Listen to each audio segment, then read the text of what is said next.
There seems to be a lot of dismissive coverage and commentary about how the National Guard is just covering the touristy areas. They're just stationed in places like the National Mall and Union Station, instead of in these supposed high crime neighborhoods within DC. And these journalists and talking heads, I think they're kind of missing the point because the National Guard is doing the same thing. They're accomplishing the same mission that people like me did when we were in Iraq. The vast majority of the time that I was in Iraq, I was performing what's called presence patrols. It would mean getting in my kit, getting in a Humvee, driving around, and then walking around Sadr City, Baghdad, in my case. And the point of a presence patrol is not necessarily to provoke a conflict, it is to communicate. It is effectively a propaganda op. It's like part psychological warfare, though most of us don't really think of it like that all the time. You are communicating by your mere presence, both to your allies, saying that, hey, we're here, we're strong, don't worry, we've got your back, and communicating effectively the same thing to your enemies. Hey, we're here, we're strong, we have their back. And if you mess around, you're going to find out.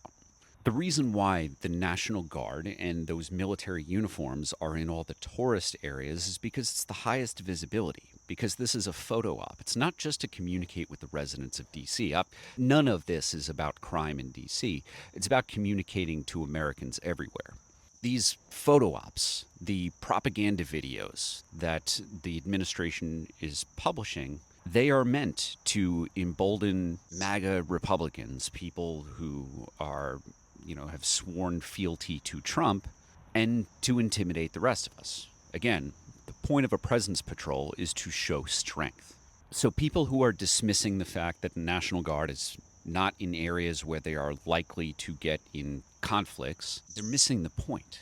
A bunch of National Guardsmen and military vehicles photographed in front of the National Monument, in front of Union Station, in front of the White House, in front of Congress. That photo is much more powerful of a message to send to Americans outside of the district.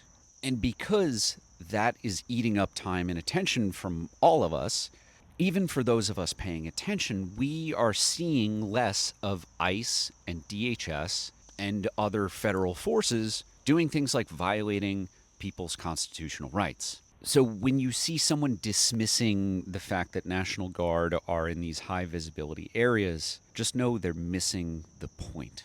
The National Guard being there is a threat, just as I was when I was walking around the streets of Sadr City, Baghdad.